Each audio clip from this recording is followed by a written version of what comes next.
Assalamualaikum warahmatullahi wabarakatuh. Kembali lagi di channel Pejuang P3K. Sebelum menonton, jangan lupa subscribe, share, like, dan komen ya. Langsung saja kita simak videonya.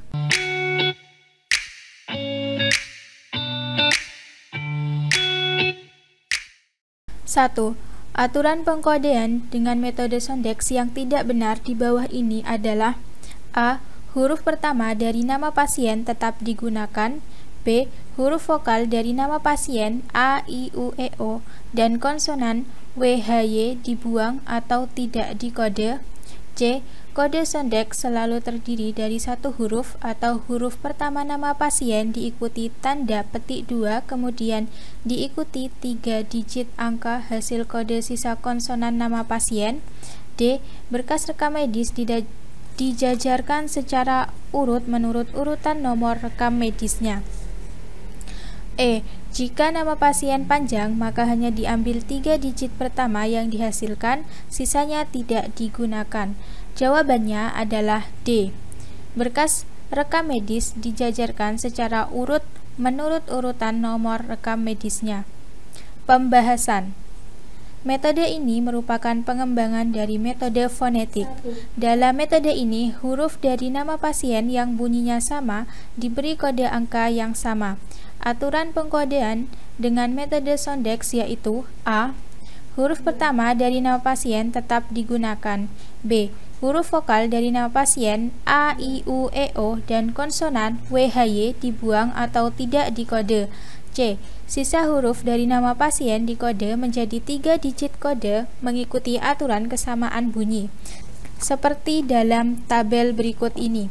Huruf B, F, P, V 1, huruf C, G, J, K, Q, S, X, Z 2, huruf D, T 3, huruf L 4, huruf M, N 5, huruf R 6. D. Kode Sondex selalu terdiri dari satu huruf atau huruf pertama nama pasien diikuti tanda petik 2, kemudian diikuti 3 digit angka hasil kode sisa konsonan nama pasien. Contoh: Holmes sama dengan H-452.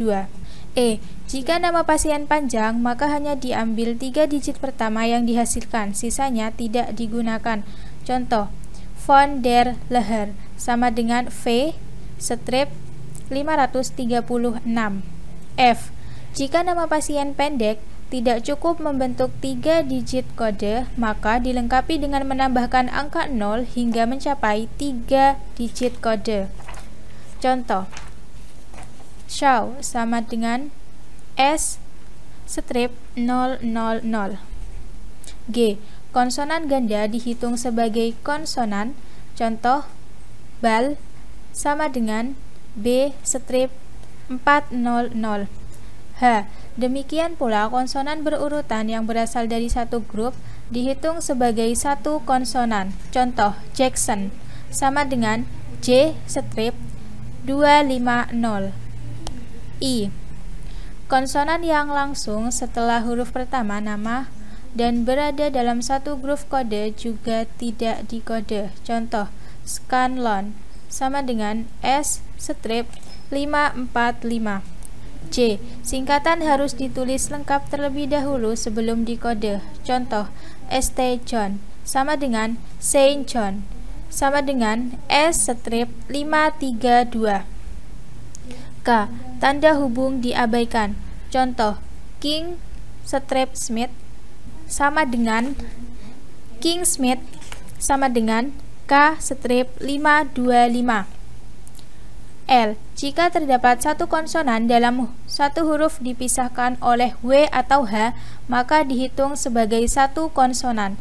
Contoh: Booth Davis sama dengan B-312. Dalam hal ini, konsonan T dan D berasal dari grup yang sama atau kode 3, tetapi dalam nama Booth Davis, huruf T dan D dipisahkan oleh H dan T dan D dikode sebagai satu konsonan dengan kode 3. 2. Kode nama rekam medis yang tepat atas nama pasien Ventela adalah A. F'534, B. V'053, C. V'534, D. P'534, E. F'554. Jawabannya adalah C. V'534. Pembahasan. Huruf vokal dari nama pasien A, I, U, E, O dan konsonan WHY dibuang atau tidak dikode. Sisa huruf dari nama pasien dikode menjadi 3 digit kode mengikuti aturan kesamaan bunyi seperti dalam tabel berikut ini. Huruf B, F, P, V 1, huruf C, G, J, K, Q, S, X, Z 2, huruf D, T 3, huruf L 4, huruf M, N 5, huruf R 6. Kode sondek selalu terdiri dari satu huruf atau huruf pertama nama pasien diikuti tanda petik 2, strip petik 2, kemudian diikuti 3 digit angka hasil kode sisa konsonan nama pasien. Contoh, Holmas sama dengan H'452. 3. Sistem penjajaran numerik adalah berkas rekam medis yang dijajarkan sesuai nomor rekam medisnya. Ada 3 cara menata berkas rekam medis secara numerik. Jelaskan yang dimaksud dengan straight numerical filling atau SNF. A. Berkas rekam medis dijajarkan secara urut menurut urutan nomor rekam medisnya sebagaimana urutan angka. B. Nomor rekam medis dibagi menjadi 3 kelompok digit dan masing-masing diperlakukan sebagai digit primer, digit sekunder, dan digit tersier. C. Menggunakan 2 angka di bagian tengah nomor sebagai digit primer. D. Digit primer digunakan sebagai pedoman kelompok penyimpanan. E. Berkas rekam medis menggunakan pengelompokan warna. Jawabannya adalah A. Berkas rekam medis dijajarkan secara urut menurut urutan nomor rekam medisnya sebagaimana urutan angka. Pembahasan. Sesuai dengan namanya, maka berkas rekam medis dijajarkan secara urut menurut urutan nomor rekam medisnya sebagaimana urutan angka. 4. Urutkan nomor rekam medis sesuai dengan terminal digit filling. 12, strip 45, strip 10, 12, strip 46, strip 11, 13, strip 46, strip 10, 14, strip 45, strip 10, 13, strip 45, strip 11. A.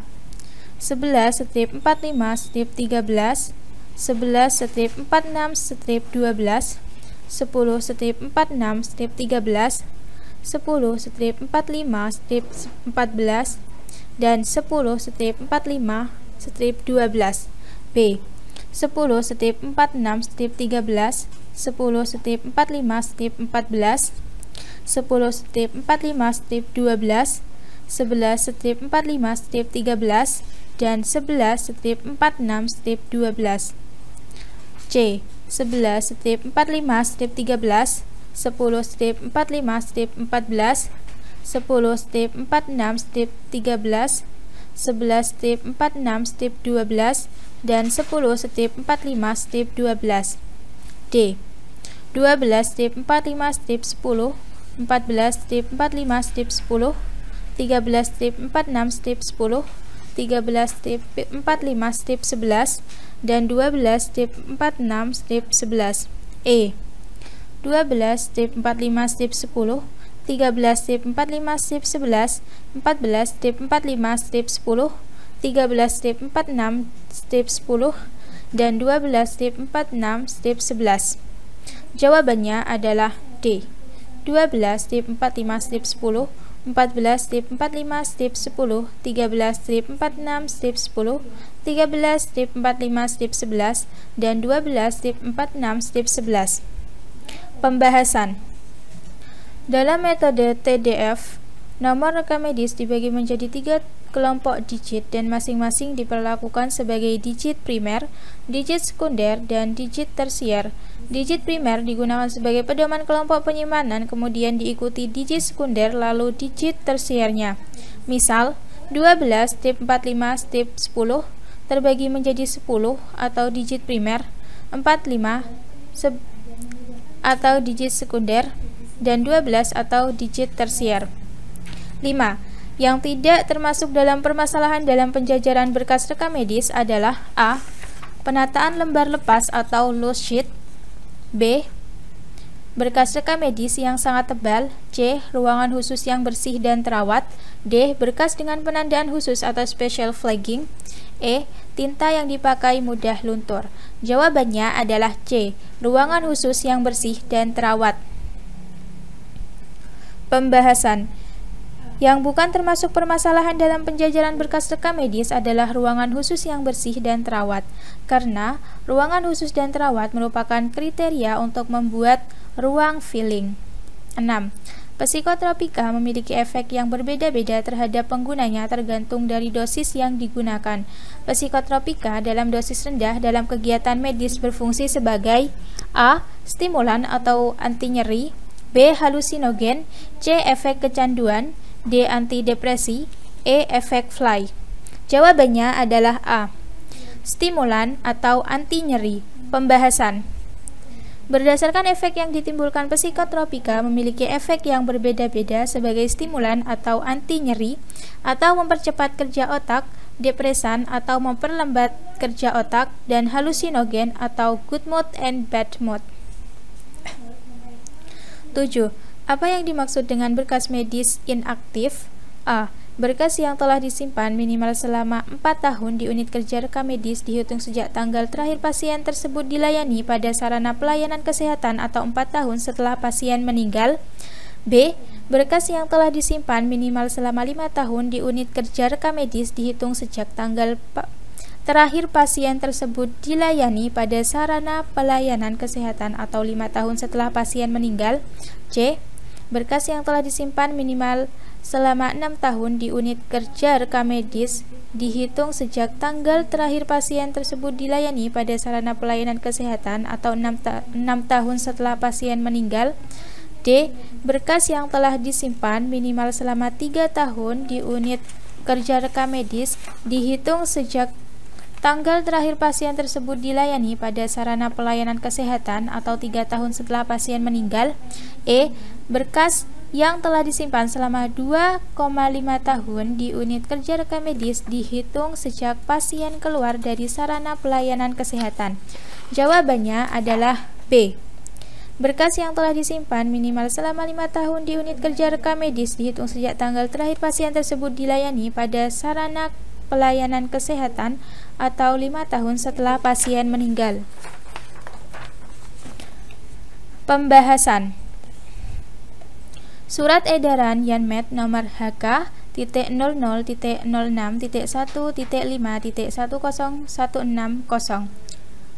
tahun 1995 tentang petunjuk teknis pengadaan formulir rekam medis dasar dan pemusnahan arsip rekam medis rumah sakit. A. Berisikan catatan dan dokumen tentang identitas pasien, pemeriksaan termasuk film, pengobatan, tindakan, dan pelayanan lain kepada pasien pada sarana pelayanan kesehatan. B. Arsip rekam medis inaktif adalah naskah atau berkas yang telah disimpan minimal 5 tahun di unit kerja rekam medis dihitung sejak tanggal terakhir pasien tersebut dilayani pada sarana pelayanan kesehatan atau 5 tahun setelah pasien meninggal. C. Tim rekam medis adalah suatu tim yang dibentuk dengan keputusan direktur rumah sakit yang mempunyai tugas membantu direktur rekam medis dalam penyelenggaraan rekam medis. D. Arsip rekam medis yang mempunyai sifat khusus adalah arsip rekam medis yang tercipta dari kegiatan layanan ortopedik dan protese, penyakit jiwa, penyakit akibat ketergantungan obat, dan penyakit kusta. E. Rekam medis yang mempunyai nilai guna tertentu adalah rekam medis yang mempunyai kegunaan untuk kepentingan administrasi, hukum, keuangan, iptek, pembuktian, dan sejarah. 8. Urutkan tata cara pemindahan berkas rekam medis aktif menjadi inaktif. A. Rekam medis dikelompokkan berdasarkan tahun terakhir kunjungan, dilihat dari kunjungan terakhir. Setelah 5 tahun dari kunjungan rekam medis dipisahkan di ruangan lain. B.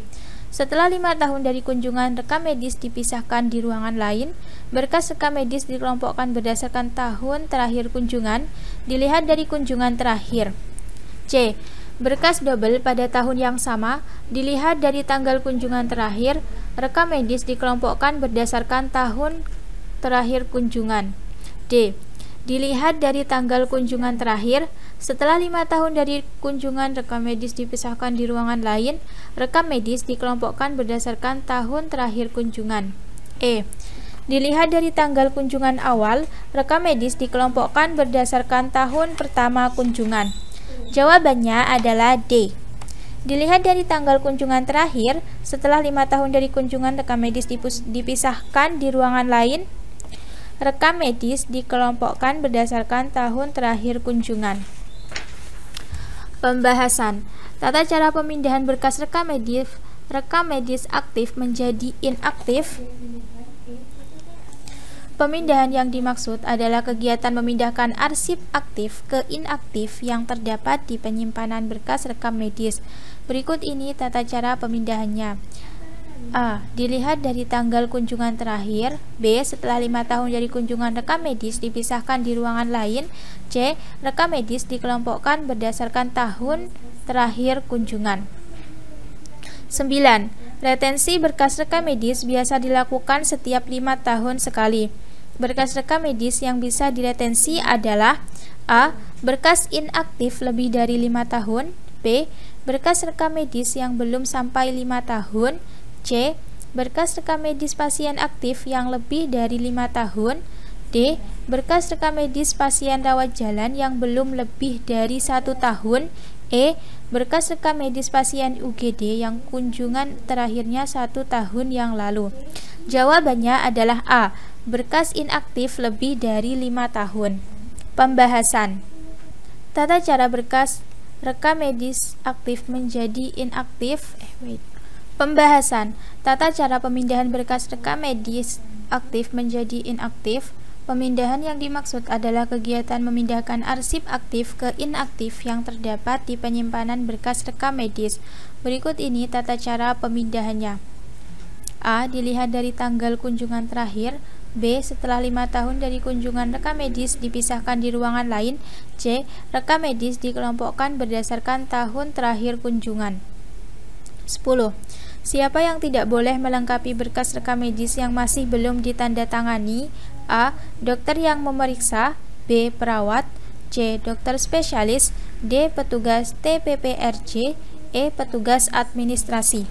Jawabannya adalah D. Petugas TPPRJ. Pembahasan yang boleh melengkapi berkas rekam medis yang belum lengkap adalah petugas medis yang memberikan pelayanan ataupun tindakan secara langsung kepada pasien. 11. Dalam pelaksanaan TPB atau SDGs, Indonesia memegang teguh prinsip-prinsip yaitu universal. Jelaskan apa yang dimaksud one left behind. A. Dilaksanakan oleh dunia dengan tujuan dan sasaran yang transformatif, berpusat pada manusia, komprehensif, dan berjangka panjang. B. Dilaksanakan dengan melibatkan semua pemangku kepentingan serta memberi manfaat bagi semua, terutama yang rentan. C. Dilakukan secara integrasi pada semua dimensi sosial, ekonomi, dan lingkungan atau saling terkait. D. Keterlibatan semua pihak mulai dari perencanaan, pelaksanaan, pemantauan, dan evaluasi serta pelaporannya. E. Keterlibatan semua organisasi dalam evaluasi program yang sudah berjalan. Jawabannya adalah B. Dilaksanakan dengan melibatkan semua pemangku kepentingan serta memberi manfaat bagi semua, terutama yang rentan.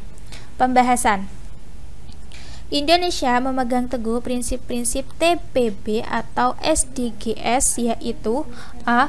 Universal Development Principle atau dilaksanakan oleh dunia dengan tujuan dan sasaran yang transformatif, berpusat pada manusia, komprehensif, dan berjangka panjang. B. Integration atau dilakukan secara integrasi pada semua dimensi sosial, ekonomi, dan lingkungan atau saling terkait. C. No one left behind atau dilaksanakan dengan melibatkan semua pemangku kepentingan serta memberi manfaat bagi semua terutama yang rentan, dan inclusive principles. 12. Agenda SDGs adalah sebuah rencana aksi yang menyasar pada 5P. Sebutkan. A. People, Planet, Prosperity, Peace, and Partnership. B. People, Pluto, Prosperity, Peace, and Partnership. C. Plan, People, Peace, Prosperity, dan Partnership. D. Process, Plan, People, Peace, and Partnership. E. Process, Planning, People, Planet, and Peace. Jawabannya adalah A. People, Planet, Prosperity, Peace, dan Partnership. Pembahasan. Agenda SDGs adalah sebuah rencana aksi yang menyasar pada 5P, yaitu People atau umat manusia, Planet atau bumi, Prosperity atau kemakmuran, Peace atau perdamaian, dan Partnership atau kemitraan yang saling terkait satu sama lain. Ketika ada perubahan perilaku dari manusia untuk menjaga alam, kedamaian, keamanan, dan kelestarian makhluk hidup lainnya, maka kita akan mampu menjaga bumi sebagai tempat hidup yang lebih baik. 13. SDGs memiliki 17 tujuan yang terbagi ke dalam 4 pilar. Jelaskan tujuan yang termuat dalam pilar sosial. A. Pembangunan lingkungan TPB atau SDGs adalah tercapainya pengelolaan SDA dan lingkungan yang berkelanjutan sebagai penyangga seluruh kehidupan. B. Pembangunan ekonomi TPB atau SDGs adalah tercapainya pertumbuhan ekonomi berkualitas melalui berkelanjutan peluang kerja dan usaha, inovasi industri inklusif, infrastruktur memadai, energi bersih yang terjangkau, dan didukung kemitraan. C. Pembangunan sosial TPB atau SDGs adalah tercapainya pemenuhan hak dasar manusia yang berkualitas secara adil dan setara untuk meningkatkan kesejahteraan bagi seluruh masyarakat. D. Terwujudnya kepastian hukum dan tata kelola yang efektif, transparan, akuntabel, dan partisipatif untuk menciptakan stabilitas keamanan dan mencapai negara berdasarkan hukum. E. Pembangunan infrastruktur merata serta pembangunan ekonomi yang menunjang negara. Jawabannya adalah C. Pembangunan sosial TPB atau SDGs adalah tercapainya pemenuhan hak dasar manusia yang berkualitas secara adil dan setara untuk meningkatkan kesejahteraan bagi seluruh masyarakat. Pembahasan. SDGs merupakan komitmen global dan nasional untuk menyejahterakan masyarakat mencakup 17 tujuan. 1. Tanpa kemiskinan. 2. Tanpa kelaparan. 3. Kehidupan sehat dan sejahtera. 4. Pendidikan berkualitas. 5. Kesetaraan gender. 6. Air bersih dan sanitasi layak. 7. Energi bersih dan terjangkau. 8. Pekerjaan layak dan pertumbuhan ekonomi. 9. Industri, inovasi, dan infrastruktur. 10. Berkurangnya kesenjangan. 11. Kota dan pemukiman yang berkelanjutan. 12. Konsumsi dan produksi yang bertanggung jawab. 13. Penanganan perubahan iklim. 14. Ekosistem lautan. 15. Ekosistem daratan. 16. Perdamaian, keadilan, dan kelembagaan yang tangguh. 17. Kemitraan untuk mencapai tujuan. Tujuan tersebut terbagi ke dalam 4 pilar SDGs. 1. Pilar pembangunan sosial meliputi tujuan 1, 2, 3, 4, dan 5. 2. Pilar pembangunan ekonomi meliputi tujuan 7, 8, 9, 10, dan 17. 3. Pilar pembangunan lingkungan meliputi tujuan 6, 11, 12, 13, 14, dan 15. 4. Pilar pembangunan hukum dan tata kelola meliputi tujuan 16. 14. Berikut ini adalah beberapa tujuan SDGs: energi bersih dan terjangkau, pekerjaan layak dan pertumbuhan ekonomi, industri, inovasi, dan infrastruktur, berkurangnya kesenjangan, dan kemitraan untuk mencapai tujuan, termasuk ke dalam pilar manakah tujuan tersebut? A. Pilar pembangunan ekonomi. B. Pilar pembangunan sosial. C. Pilar pembangunan lingkungan. D. Pilar pembangunan hukum dan tata kelola. E. Pilar kesejahteraan negara. Jawabannya adalah A. Pilar pembangunan ekonomi. Pembahasan. SDGs merupakan komitmen global dan nasional untuk menyejahterakan masyarakat, mencakup 17 tujuan. 1. Tanpa kemiskinan. 2. Tanpa kelaparan. 3. Kehidupan sehat dan sejahtera. 4. Pendidikan berkualitas. 5. Kesetaraan gender. 6. Air bersih dan sanitasi layak. 7. Energi bersih dan terjangkau. 8. Pekerjaan layak dan pertumbuhan ekonomi. 9. Industri, inovasi dan infrastruktur. 10. Berkurangnya kesenjangan. 11. Kota dan pemukiman yang berkelanjutan. 12. Konsumsi dan produksi yang bertanggung jawab. 13. Penanganan perubahan iklim. 14. Ekosistem lautan. 15. Ekosistem daratan. 16. Perdamaian, keadilan dan kelembagaan yang tangguh. 17. Kemitraan untuk mencapai tujuan. Tujuan tersebut terbagi ke dalam 4 pilar SDGs. 1. Pilar pembangunan sosial meliputi tujuan 1, 2, 3, 4, dan 5.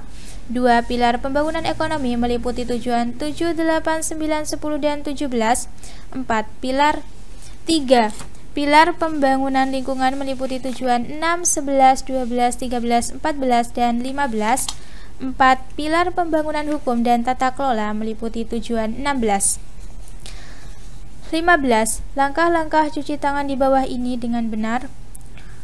1. Basahi tangan menggunakan air mengalir. 2. Gosok telapak tangan di atas punggung tangan kiri dan sebaliknya. 3. Tuangkan sabun cair secukupnya. 4. Putar punggung jari di atas telapak tangan. 5. Jempol kanan digosok memutar oleh telapak kiri dan sebaliknya. 6. Kuncupkan jari dan diputar di atas telapak tangan. 7. Gosok telapak dan telapak dengan jari saling terkait. Urutkan langkah-langkah di atas dengan benar. A. 1, 3, 2, 7, 4, 5, 6. B. 1, 2, 3, 4, 5, 6, 7. C. 1, 4, 5, 6, 7, 2, 3. D. 1, 2, 4, 5, 3, 7, 6. E. 1, 2, 3, 5, 6, 7. Jawabannya adalah A. 1, 3, 2, 7, 4, 5, 6. Pembahasan. 7 langkah cuci tangan sesuai anjuran Kemenkes. Sebaiknya tidak mencuci tangan dengan air yang sudah didiamkan dalam wadah karena umumnya sudah terkontaminasi bakteri. Berikut ini adalah langkah-langkah mencuci tangan dengan sabun dan air mengalir. 1. Basahi tangan menggunakan air mengalir. Tuangkan sabun cair secukupnya. 2. Gosok telapak tangan di atas punggung tangan kiri dan sebaliknya. 3. Gosok telapak dan telapak dengan jari saling terkait. 4. Putar punggung jari di atas telapak tangan. 5. Jempol kanan digosok memutar oleh telapak kiri dan sebaliknya. 6. Kuncupkan jari dan diputar di atas telapak tangan. Terima kasih sudah menonton video ini. Jangan lupa like, comment, share, dan subscribe channel ini. Sampai jumpa di video selanjutnya. Semangat pejuang P3K.